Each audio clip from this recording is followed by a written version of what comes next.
Alfonso Fernández Mañueco será investido la próxima semana como presidente de la Junta de Castilla y León. Los pasos se agilizan y ya sabemos que este viernes va a finalizar la ronda de contactos entre el presidente de las Cortes, Carlos Pollán, y los grupos parlamentarios.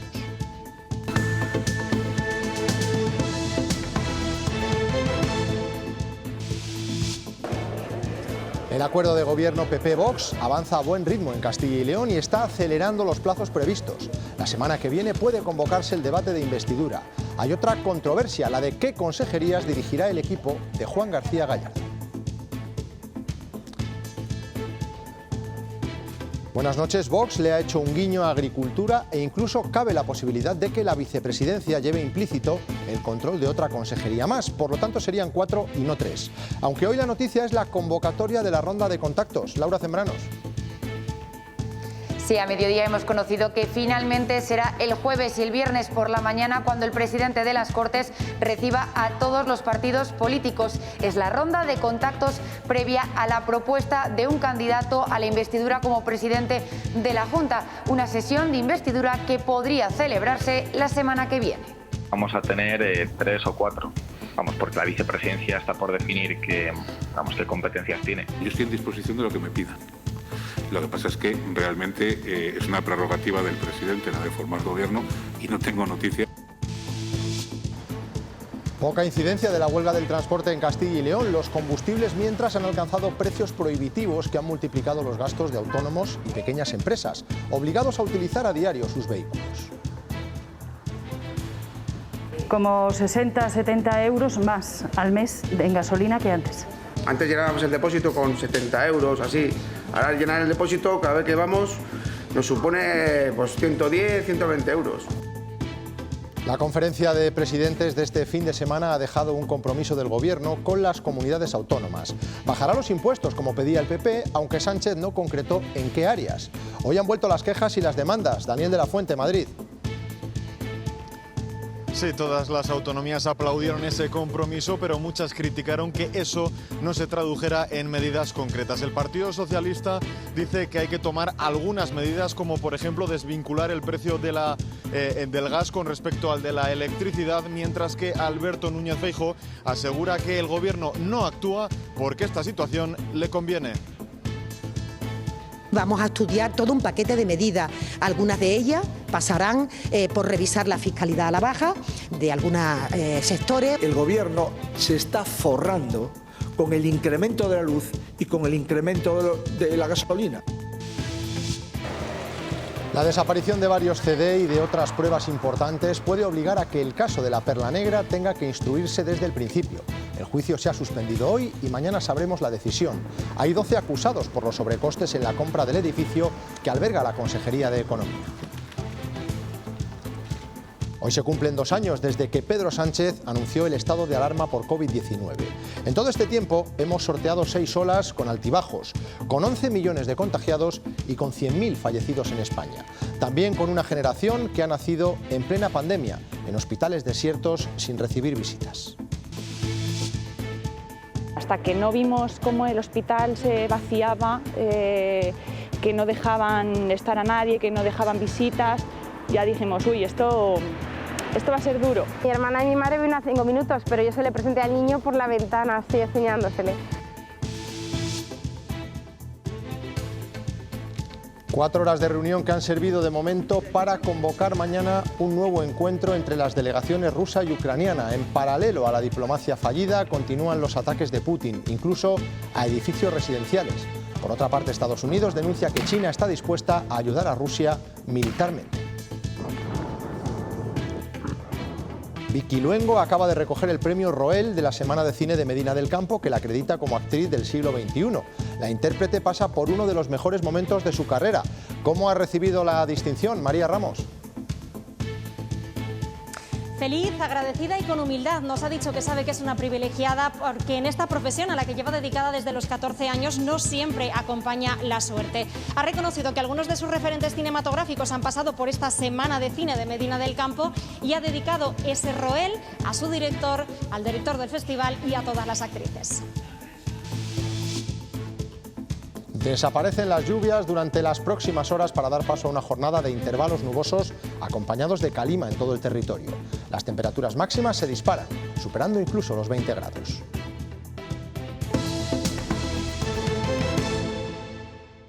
No lo sé, a ver hasta dónde llegamos, pero poco. No solamente es la gasolina, es la comida, es todo. Es muy difícil de mantenernos así. Y como esto no cambie, pues no sé dónde vamos a llegar. Hay profesionales que no pueden más. Hoy una asociación de transportistas ha convocado una huelga que ha tenido poca incidencia en Castilla y León.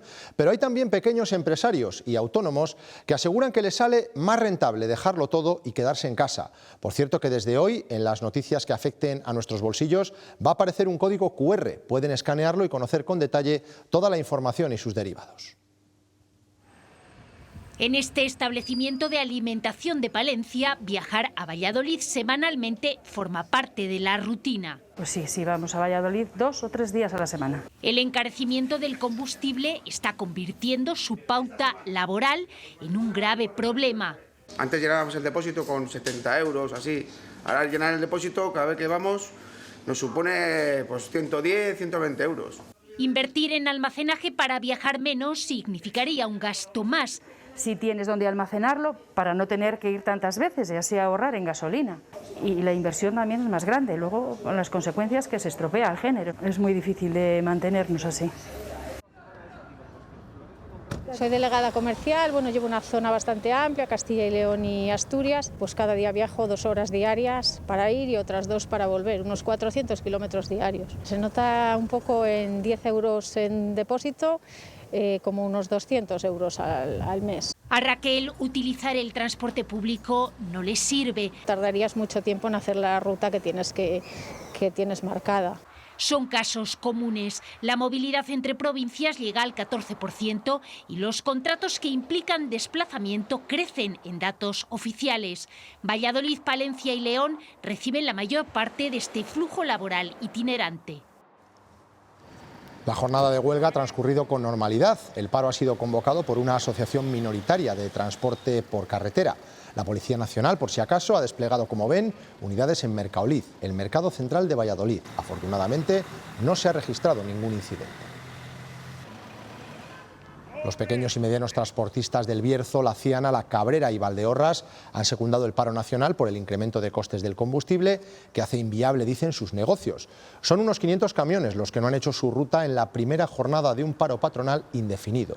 Piden rebajas de impuestos al Estado e incremento del precio al que transportan sus productos. Te levantas con unas ideas de voy a trabajar hoy para perder dinero. Pues para eso es mejor estar en casa y aquí tranquilamente y no asumir riesgo ni de accidentes, ni de multas, ni de nada. Vamos. Pero trabajar a ruina no. Hay un índice de coste del Ministerio que está hablando de 1,33 kilómetros y la media que está saliendo ya a los camiones es entre 0,85 y 0,95. La convocatoria de huelga del transporte ha tenido un efecto inesperado en la celebración del mercado de ganado de Salamanca, que cada lunes se reúne a un importante número de cabezas. De hecho, según las reservas realizadas a la organización, se había previsto que estuvieran presentes unas 1000, fundamentalmente de vacuno. Finalmente, únicamente han acudido 76. Prácticamente es como si no se hubiera podido celebrar el mercado. Muchos de los tratantes aseguran que no han encontrado transporte para traer aquí sus animales. Otros lo descartaron de entrada por miedo, dicen, a los piquetes. Les hablamos ahora de las comunidades autónomas que esperan con inquietud un movimiento del Gobierno central que rebaje los impuestos de los combustibles, del gas y de la luz. Sánchez se comprometió en la conferencia de presidentes, pero no especificó sectores. Hoy las reacciones han ido en el mismo sentido. Daniel de la Fuente. Y esa fue una de las críticas que muchos líderes autonómicos hicieron al término de esa conferencia de presidentes. El Partido Socialista insiste en que hay que atajar esta situación a través de medidas como la bajada de impuestos o desvincular el precio del gas con respecto al de la electricidad, pero de momento descarta otras como podría ser, por ejemplo, subir las tasas a las empresas energéticas. Los líderes populares pedían implementar ya esas medidas como, por ejemplo, la bajada del IVA al tipo reducido reducido o superreducido, como pedía, por ejemplo, Castilla y León. En esa misma línea, Alberto Núñez Feijóo ha dicho hoy que al Gobierno no le interesa cambiar esta situación, que se está forrando a base de impuestos y que las medidas deben llegar ya, incluso llevarlas mañana al Consejo de Ministros. El baile de cifras en los precios de la energía sigue erosionando los bolsillos de empresas y ciudadanos. El Gobierno de España está dispuesto a hacer todo lo que esté en nuestra mano para proteger a nuestras empresas, para proteger a nuestra industria y para proteger a nuestros conciudadanos. El compromiso adquirido del Gobierno después de la conferencia de presidentes es implementar una rebaja de impuestos, aunque sin entrar en medidas concretas. Pasarán por revisar la fiscalidad a la baja de algunos sectores o de algunos productos que realmente estén claramente impactados por el incremento de la inflación, y en otro caso pasa por regulación energética. De momento sí se descarta una cosa. El Gobierno no ha hablado en ningún momento de subir impuestos a las empresas eléctricas. El candidato a liderar el Partido Popular se ha mostrado muy crítico con esta situación, como ya hiciera este domingo. El Gobierno se está forrando con el incremento de la luz y con el incremento de la gasolina. Desde el lado de los sindicatos, Comisiones Obreras sí vería con buenos ojos una subida de las tasas a las eléctricas y lo condiciona a lograr futuros acuerdos. Si no hay medidas eficaces para reducir los precios de la luz, no va a haber un pacto de rentas en España. Pero descarta que la salida de esta crisis sea una bajada general de impuestos. Este domingo se ha convocado en Madrid la gran manifestación del campo, pero hasta entonces se siguen celebrando concentraciones como esta, del Barco de Ávila, para protestar por las condiciones en las que tienen que trabajar los profesionales del campo, con tractores, en coche o a pie. Las OPAs han organizado la marcha en la capital de España, a la que también acudirá el Partido Popular. Se espera la asistencia de más de 200.000 personas. Los costes de producción simplemente que tenemos de luz, de combustibles, de fitosanitarios y de abonos hacen inviable cualquier tipo de producción. Luego tenemos que tener una garantía de que el agricultor que se dedique a sembrar va a poder defender ese producto, no puede sembrar a pérdidas. Y eso es urgente en dos medidas. Uno, garantizar unos costes de producción aceptables. Dos, que se modifique la PAC. El ministro Planas respeta las manifestaciones del campo, pero defiende la gestión de su ministerio y del Gobierno. La situación sigue al límite. Así como ven, están los embalses de Castilla y León, actualmente en el 65% de capacidad, a la espera de los efectos que pueda producir la borrasca Celia. Es un 20% menos que hace un año.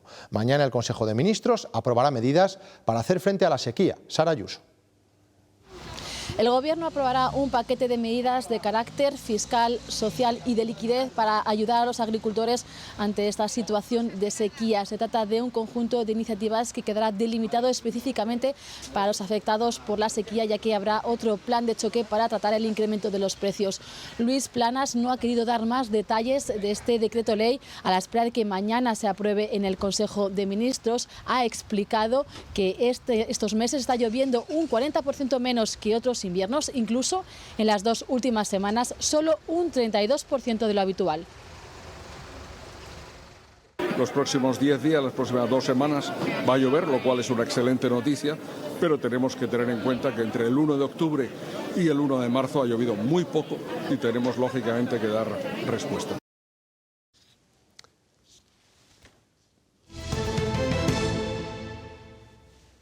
Todo apunta a que la próxima semana tendremos presidente de la Junta de Castilla y León. El jueves y el viernes comenzarán las reuniones del presidente de las Cortes con los grupos políticos. Es el paso previo para que se proponga al candidato de la sesión de investidura. Laura Zembranos, ¿cómo se han fijado exactamente esas reuniones?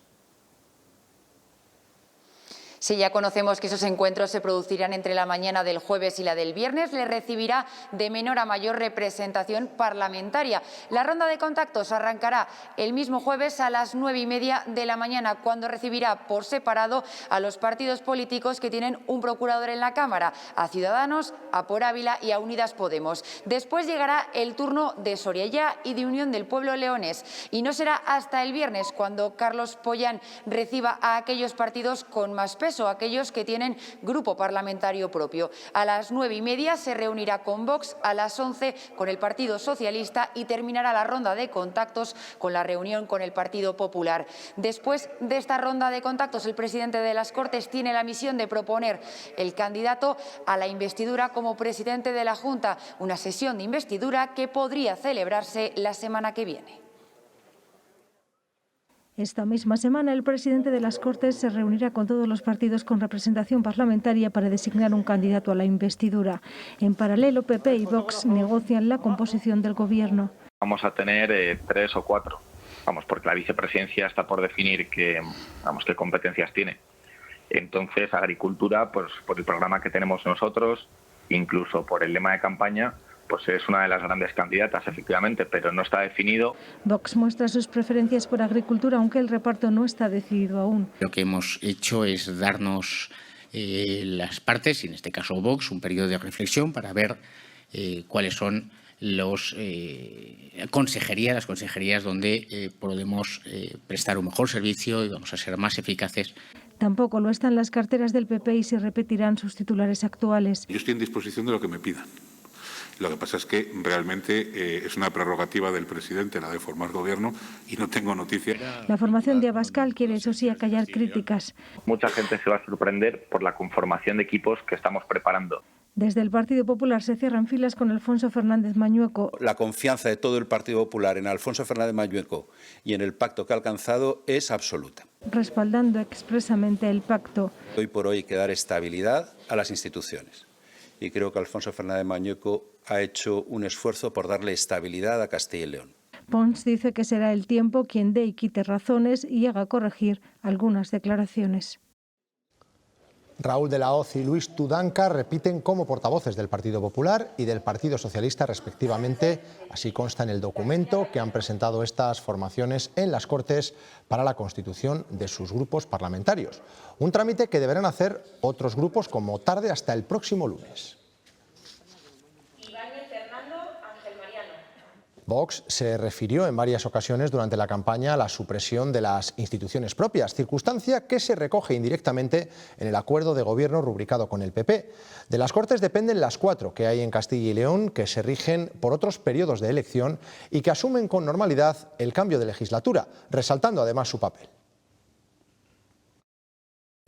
En esta comunidad autónoma hay 2 etapas, una previa a la asistencia al Consejo de Cuentas y una posterior, 20 años y 20 años. Bueno, pues en 20 años anteriores al Consejo de Cuentas se hicieron en esta comunidad, creo que fueron unos 40 informes por el Tribunal de Cuentas del Reino de España. En 20 años posteriores están cerca de los 300. Somos una institución que trabaja en la defensa de los derechos de los ciudadanos, creo que con absoluta austeridad en cuanto al gasto público, siempre optimizando los recursos que la sociedad pone en nuestras manos para cumplir nuestro deber. Yo creo que la normalidad estatutaria que nos hemos dotado los castellanos y leoneses es muy importante y va a seguir funcionando. Hoy comenzaba el juicio del caso de la Perla Negra con las cuestiones preliminares, pero finalmente se ha suspendido. Han desaparecido pruebas importantes. En juego está conocer qué provocó el sobrecoste del edificio de soluciones empresariales de Arroyo de la Encomienda y también del polígono de Portillo. Entre los 12 acusados, 5 ex altos cargos de la Junta. ¿Qué puede ocurrir ahora? Que haya que empezar de nuevo la instrucción, lo que supondría al menos otros 6 meses de espera. Mañana a las 9:30 conoceremos la decisión del juez. Lidia Corral.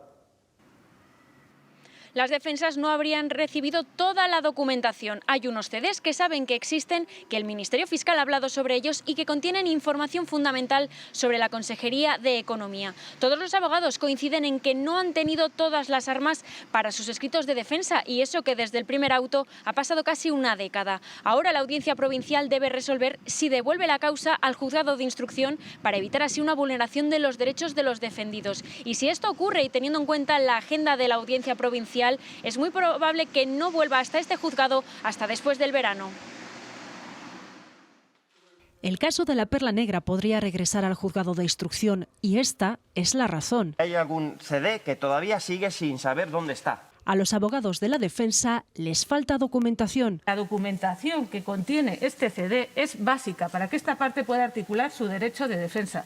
Se trata de información sobre la Consejería de Economía que la defensa no tiene, pero que sabe que existe. Por un lado, porque el Ministerio Fiscal la utilizó en un interrogatorio durante la instrucción y por otro, porque a los propios abogados se les ofreció, pero cuando ya había terminado el plazo para presentar los escritos de defensa. Se nos dice que hay a nuestra disposición diferentes CDs, pendrives y un disco duro por si queremos consultarlo. Evidentemente, entonces, es un reconocimiento de que no se nos dio la totalidad de la causa. Eso ha supuesto que no hemos tenido las mismas armas todos los que intervenimos en el proceso, acusaciones y defensas. Es información que han venido solicitando durante los 9 años que ha durado el proceso de instrucción. Que hemos protestado, recurrido, insistido, sin que en ningún de esos supuestos se nos haya hecho caso. El juez se pronunciará mañana sobre si se suspende o se anula. Sí, mañana a las 9:30 nos ha citado a todos y mañana pues el tribunal nos lo comunicará que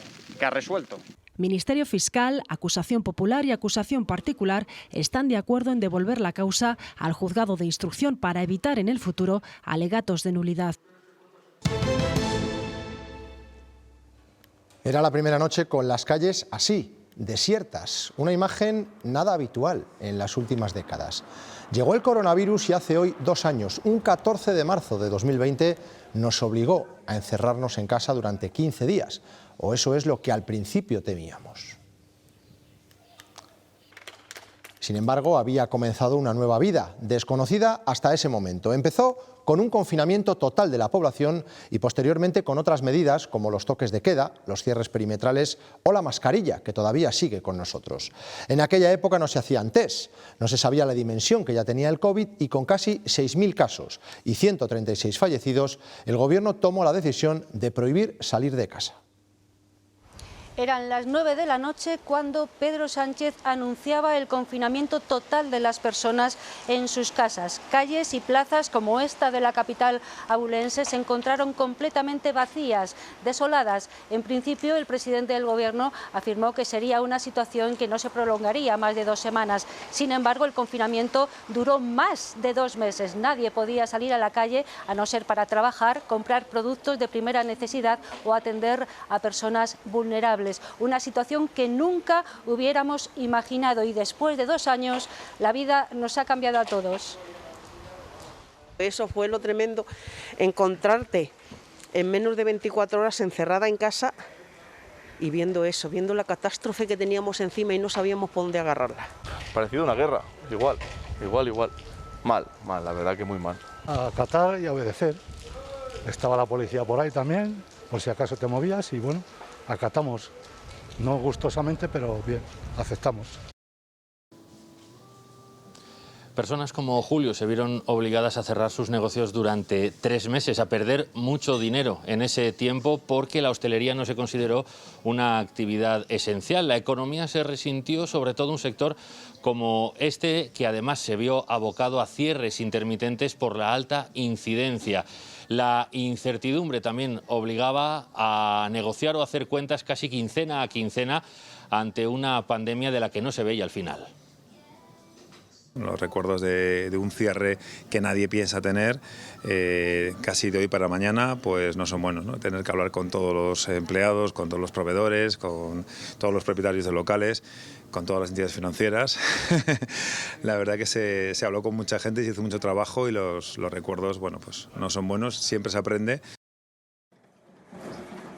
Sábado 14 de marzo de 2020. La declaración del estado de alarma. Pedro Sánchez anunciaba el inicio de algo desconocido en nuestra historia reciente, uno de los confinamientos más estrictos de toda Europa. Que solo salgan en casos de extrema y urgente necesidad. Por segunda vez en España se declaraba el estado de alarma, en principio durante 15 días. Lo más duro está todavía por llegar. Pero ¿votamos? Se prorrogó 6 veces hasta el 21 de junio y con la unidad inicial rota. ¿Es usted el que ha fallado en todo? Nosotros no olvidaremos nunca. Tenemos la obligación también de ser útiles. Mienten. En este tiempo fueron constantes las reuniones de Sánchez con los presidentes autonómicos así, a distancia, y con el verano. ¿El virus puede volver? Y volvió, segunda ola, y hoy ya estamos por la sexta. En octubre de 2020, nuevo estado de alarma, distinto hasta mayo y sin confinamiento, pero con toques de queda que en Castilla y León... Toque de queda a las 20:00. Algo que la justicia desautorizó. Poco después, los propios estados de alarma fueron declarados inconstitucionales. El Gobierno respeta, pero no comparte. Y con esta decisión, en el aire, las más de 55.000 multas impuestas solo en nuestra comunidad, donde en el segundo estado de alarma se recaudaron unos 12 millones de euros, que el Gobierno autonómico ya anunció que devolvería. Mientras se luchaba contra la peor crisis sanitaria del siglo XXI, la vida seguía abriéndose paso. Los que fueron padres durante los meses del primer estado de alarma recuerdan el contraste de la felicidad con la imposibilidad de compartir con la familia las primeras semanas con sus bebés.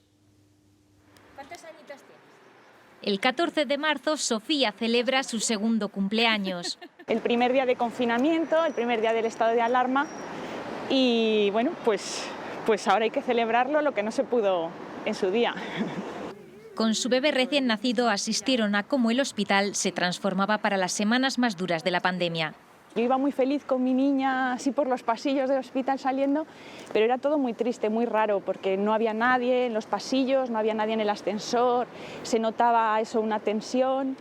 Mario nació el 7 de abril, pero sus abuelos tardaron mucho más en conocerle en persona. Mi hermana y mi madre vino a 5 minutos, pero yo se le presenté al niño por la ventana, así enseñándosele. Y a la familia de mi marido viven a 40 minutos, pero como es otra provincia y no podían venir, hasta los 2 meses no conocieron al niño. Prohibidas también las reuniones, sufrieron ser padres primerizos en pleno estado de alarma. Que traen siempre pues, un poquito de aire fresco y un poquito de ayuda. Hasta los primeros paseos de estos bebés estuvieron marcados por las restricciones. No podíamos salir a pasear a las horas que queríamos. Como solo dejaban salir a un adulto con el niño, pues el paseo en familia tardamos también tiempo en darlo. Estos bebés han crecido entre mascarillas y contactos limitados, pero sin freno a sus ganas de explorar y jugar. 2 años después, afortunadamente, el COVID ha dejado de estar en primer plano. Pese al pequeño repunte de la semana pasada, la incidencia vuelve a bajar, a los 228 casos por cada 100.000 habitantes. La ocupación UCI también desciende. En Castilla y León se sitúa en el 7%.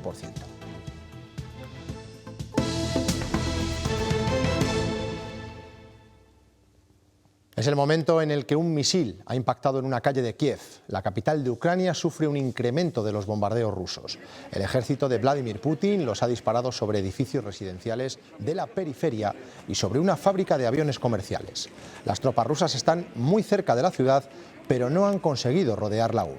También ha sido bombardeada una antena de televisión al oeste del país. Han muerto al menos 9 personas.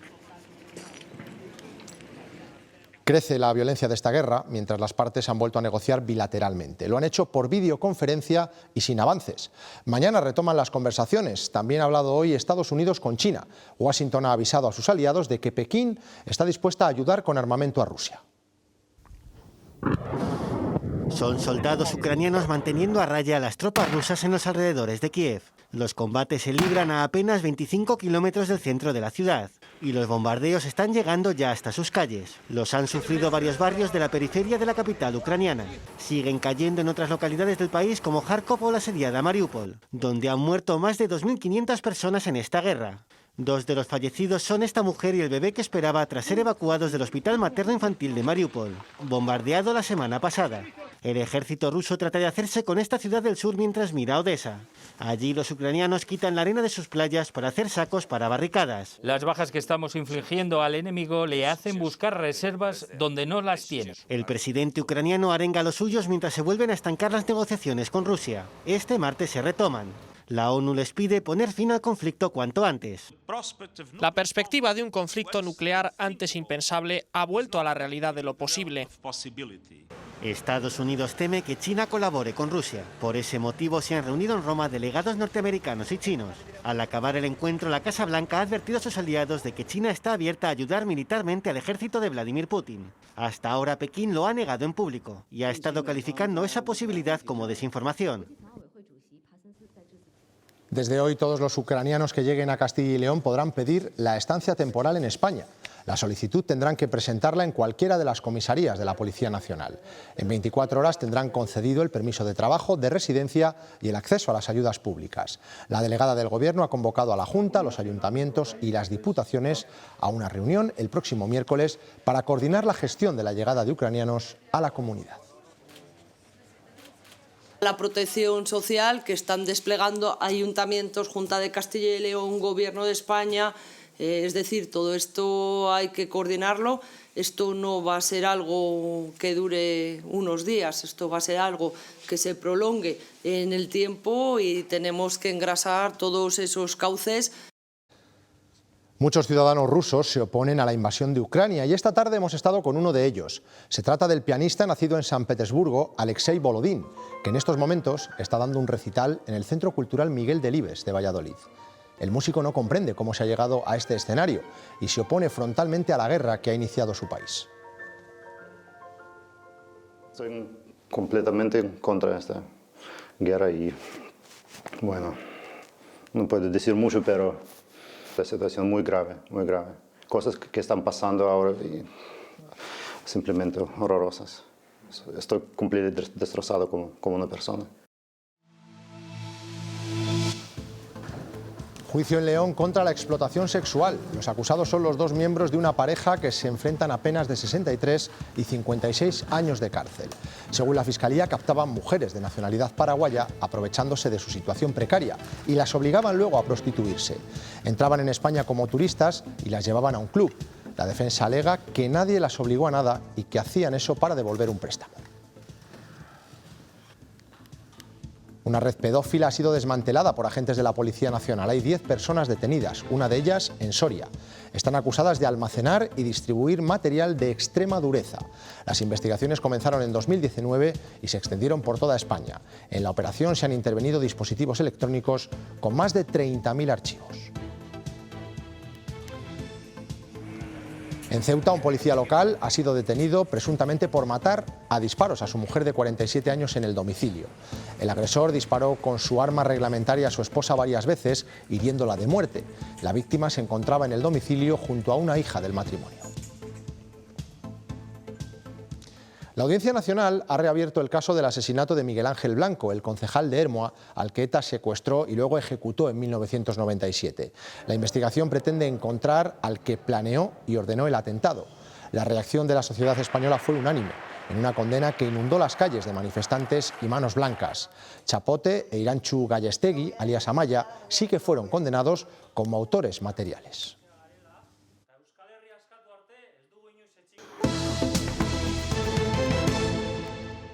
La Semana de Cine de Medina del Campo ha entregado esta tarde a Vicky Luengo el premio Roel, que la reconoce como actriz del siglo XXI. La intérprete catalana es una de las favoritas de los directores, también en el teatro. Volvemos con María Ramos en directo. María, cuéntanos.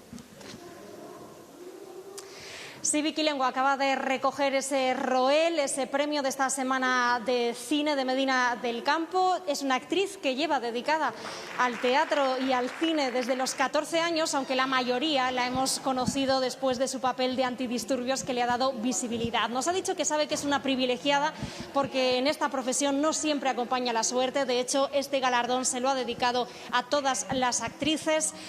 Recibió, como decías, que trabajaba en cine y en teatro, compagina ambas. De hecho, recibió la noticia estando realizando una obra de teatro junto a Javier Gutiérrez en los teatros del Canal de Madrid, que iba a venir aquí. Este año ha estrenado 2 películas, una de ellas nominada a los Goyas, y nos ha dicho que para ella la interpretación es colocarse en la vida de otro por un rato.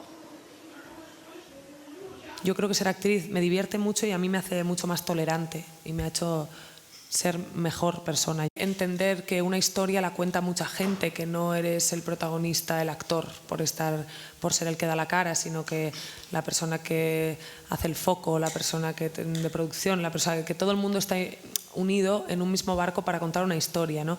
Y ese sentimiento como de troupe me lo enseñó el teatro. Nosotros nos vamos, se quedan ahora con los deportes y luego un nuevo programa de Cuestión de Prioridades. Soy José Luis Martín, entrevista a los convocantes de la manifestación de agricultores y ganaderos de este domingo en Madrid. Pasen una feliz noche. Adiós.